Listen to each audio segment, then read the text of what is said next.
Hey traders, it's about 3:30 here in Chicago. We are on the 19th of October, and today we're going to discuss Tesla.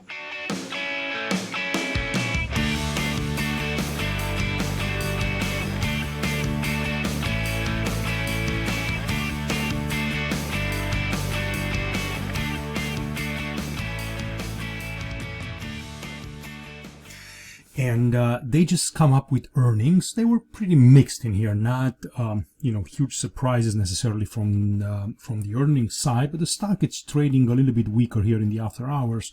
We're trading at about 216. You can see up here on the right side about 216.50 at the moment. Now, I know Tesla has had a couple of splits along the way, and this is obviously a stock is a adjusted split chart that's in here, but you can notice that we've had a pretty decent run in the stock since 2010, 2011.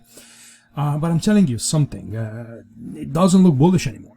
It doesn't. It looks like what's going on up here at the top, it's a topping formation, and I think it's got a large chance of a continuous correction that started in the fall of 2021. So this was about, I think, October, November when we hit a top. And we've begun a pretty decent correction since then, and I think this one is still ongoing. I'm going to continue to go on with the counts in here just so you can kind of see what I'm looking at. So right now you're looking at the naked chart. There's no counts in here. I'm going to pop them up here shortly. But I just wanted to kind of give you an idea of how this looks. And we're losing momentum, clearly. I mean, the RSI, it's here at the bottom. It's dropping quite aggressively. This is a topping formation, almost like a pretty clean head and shoulder, I would say. Let me just check the volume. You can see how literally it's dropping from the left shoulder, where we was pretty high, I would say, right? Just up there. I mean, it was obviously higher as we were climbing. But if you look at the left shoulder here, the volume was pretty high. Then up at the top was a little bit lower, and now it's even lower than that. So we have a slightly declining volume, not as much as I would like to see, but still a pretty decent. We're looking at the 1 week time frame in here.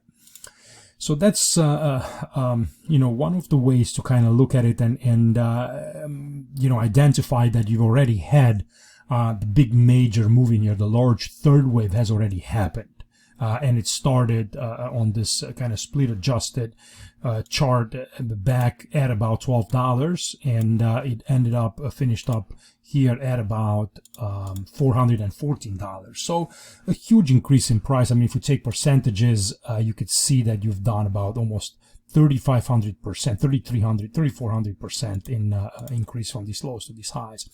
So I think it's time for the stock to take a pause. I mean, we don't know how much this correction will unfold, how long it's going to go. I have some time fibs in here so I can guide you with that. But bottom line is that I don't think this is going to climb higher, at least not for a while. So here is the counts, and this is kind of what I have. I'm going to kind of try to pop them up one by one. Let's start with the cycle degree, and I might be maybe a bit off on the degree in here. Maybe cycle a little bit of an overstretch. Maybe I should have that as a primary in here instead of a cycle, but that's fine. Let's just leave that as it is for now. So we can say that wave one cycle completed back here at about 25.97, and this was around September 2017. And we're going to study this move in here, which you can kind of clearly see that you have a wave 1, a 2, a 3, a 4, and a 5. And this completes this wave 1 cycle. And this is going to pop up on the screen here shortly. You can see you have a wave 1, a wave 2, a very nice large third wave impulse with a flat wave correction here in a fourth wave, I think, and then followed by a fifth wave in here to complete this wave 1. Then, and I'm going to come back and take a look at this move also to kind of see, to dissect the internals of this move. Then you pull back towards 1180 into this ABC formation. I think this is another flat in here in a 3-wave decline, 3-wave up, and a 5-wave push. So you have a second wave that completed, like I said, back in May to June 2019. and then you started to rally up in the wave 1, wave 2, a very large strong wave 3, a triangle in a wave 4, and then up in wave 5. So now let's kind of take a quick look at the further internals in here. So you can see in here you have an ABC for a W, you go up in a wave X, just slightly above the wave 1 top in here, just very brief move higher, and then we're pushing lower in this wave Y, which I think it's a triangle wave in A, B, C, D, and E. So you can have that kind of complex correction sideways in a wave 2. So that's a wave 1, wave 2, then you go nicely up in a 1, 2, then you have another 1, 2, 3, 4, and 5. Complete a wave 3, down in 4, 1, 2, 3, 4, and then up in 5. You complete a 5 of a larger primary. This is intermediate. This is primary wave 3. Then you pull back in a wave 4. Let me see if I have more subdivisions. I don't think so. I think that's about it. Yep. Then you pull lower in this wave 4. And now you're doing a 1, 2, 3, triangle 4 with a small fifth in here, and you're finishing up this wave 5 primary of a wave 1 cycle. Then you drop in 3 waves in wave A. You go up in 3 waves in wave B, and then you drop in 5 waves in the C wave. Very sharp decline. Completes wave 2 cycle. Then you start to climb in a 1, 2, a larger third in here, and then you complete a wave 1. That's the wave 1 move. Then you push lower. If you go into small subdivisions in here, I'm sure you can identify, you know, this kind of super strong impulse from 11 all the way up here to 60. Then very sharp drop in a wave 2. Then you can see in here also clearly intermediate wave 1 and 2. 1, 2, 3, 4, and 5 for 3. Triangle in 4th, up in 5. Completes wave 3 primary, you know, back in 2021 in January.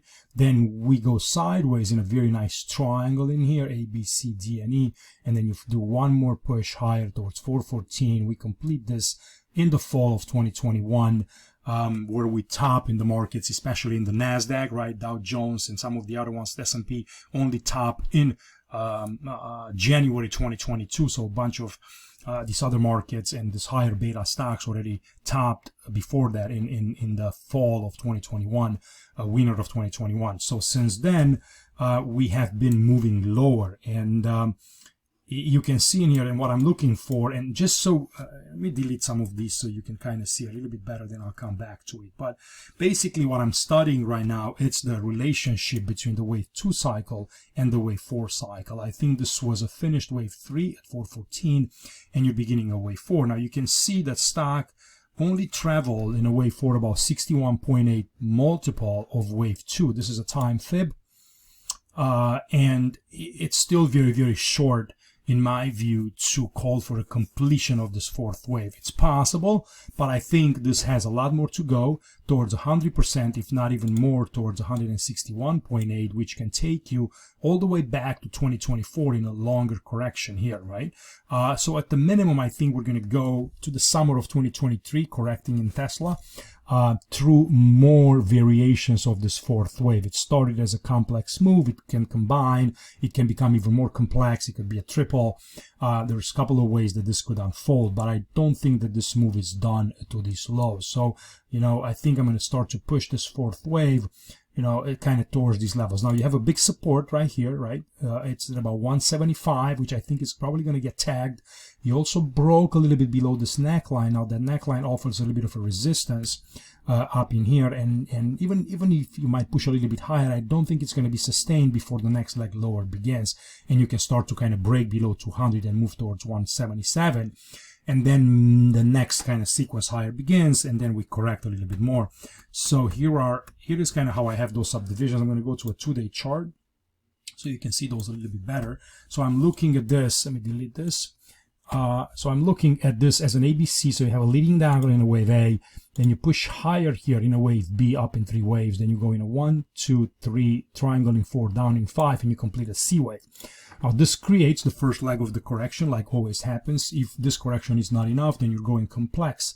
This is a wave W. That's how you label the first decline, the first zigzag of a larger correction. But you only know that after you start to have failures again to the upside and you start to have X waves. Until then, it's really hard to put a W there. So ABC completes a wave W, then you go up in an ABC towards the top of this trend line. Beautiful reaction from this trend line in an X wave, and then you're pushing lower again. Now this wave A, again, it's another impulse.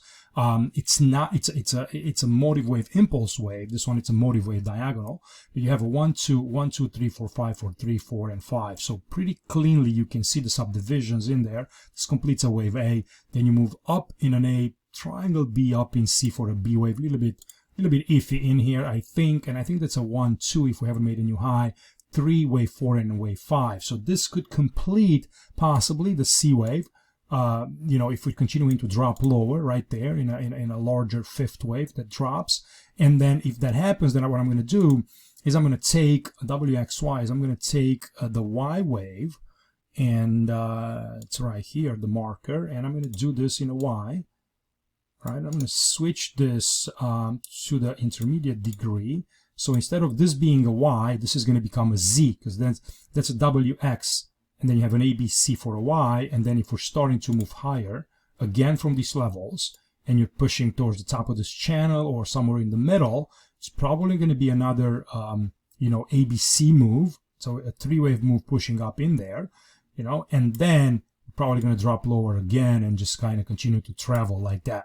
This could become a triangle in here, right? You can have all kind of formations in this wave B of a wave Y, something like that. But that's kind of what I'm watching in here. So for right now, I'm going to leave it just as a simple ABC, right, with the Y wave, assuming that a Y wave will finish, let's say, right in here at about 61.8. We'll see what happens. I don't think that's the case, right? And if you start to drop below these levels, then things can start to look, even more uglier, right? What if you're in some kind of an expanding diagonal in 1, 2, 3, 4, and 5? So I'm gonna play this for you, just so you can kind of see what I mean. So this could be a wave A in a diagonal that finishes up in there. That could be a wave B up, and then you can get a C wave decline that continues to move like that. So this one, you dissected, decomposed this as a leading diagonal like that.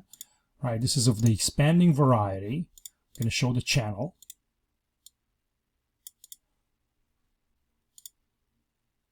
I'm going to secure this so it looks pretty clean. So that's a 1, 2, 3, 4, and 5 for the wave A. Then you go up in B. You can do a fib in there and see how much we retraced. About 61.8. You can see the green marker right in there. And now you're beginning a much larger C wave decline. And if I am just doing the equality in here, let's go Alt C. I'm going to get it off the log scale. So this could push Tesla towards, roughly about $100 a share inequality between wave A and wave C in here, right? Because once you're breaking this neckline, you can continue to move lower. So that's a 1, 2. I'm going to go back to the log just so we can see the subdivisions a little bit better and just kind of see how that looks. Okay, so let's go to a 2-day chart. And that means that you're just beginning this move, and you can go decompose this as an impulse.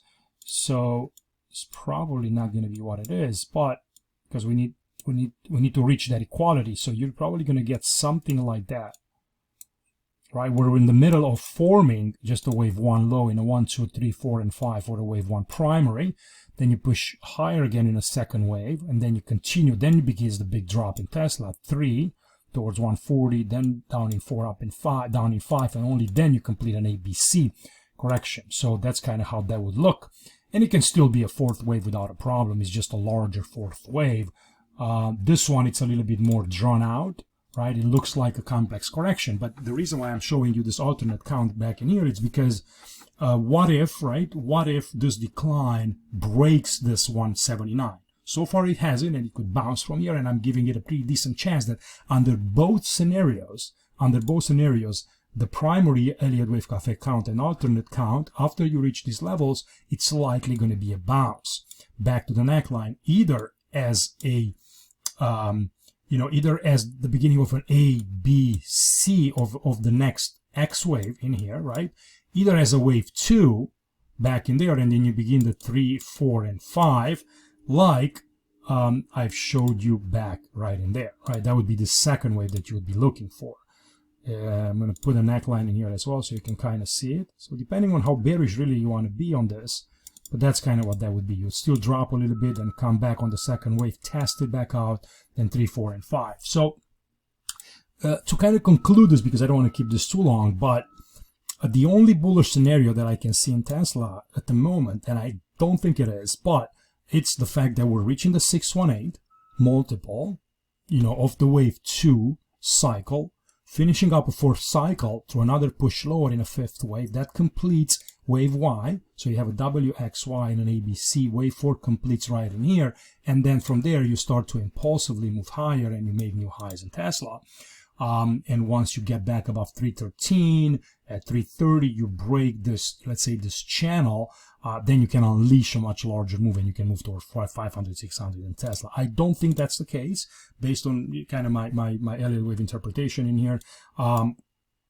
But that's kind of what I would be watching in case this thing doesn't pan out. But both the scenarios are still pointing to the downside. And listen, let me hear your thoughts. Let me know what you think. If you have any other charts, follow me on Twitter. You can find me in there. You can come into the Telegram room. You can be part of my pro room, of the trading room in there. Actually, we shorted Tesla. I've shorted Tesla today, via some call credit spread. So what I've done is I've sold the 215 and I bought the 225. So I sold the call at 215. I bought a call at 225 for protection.